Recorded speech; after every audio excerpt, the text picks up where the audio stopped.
人都已经杀了，为何还要给我们地址让我们去收尸？从林拱的伤口看，或是箭伤。那就查近几日进出京都。去看看吧。看完了呢？有价值的那就挖掘研究嘛。我不懂你说的话，这样说吧。去看看吧。看完了呢？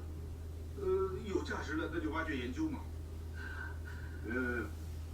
我不懂你说的话，这样说吧。不安心养着，不能回来。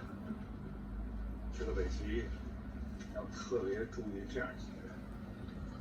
一个是北齐的第一位镇主使沈仲，这个院长跟我说过。另外一个就是大宗师古河了，我曾经听说过。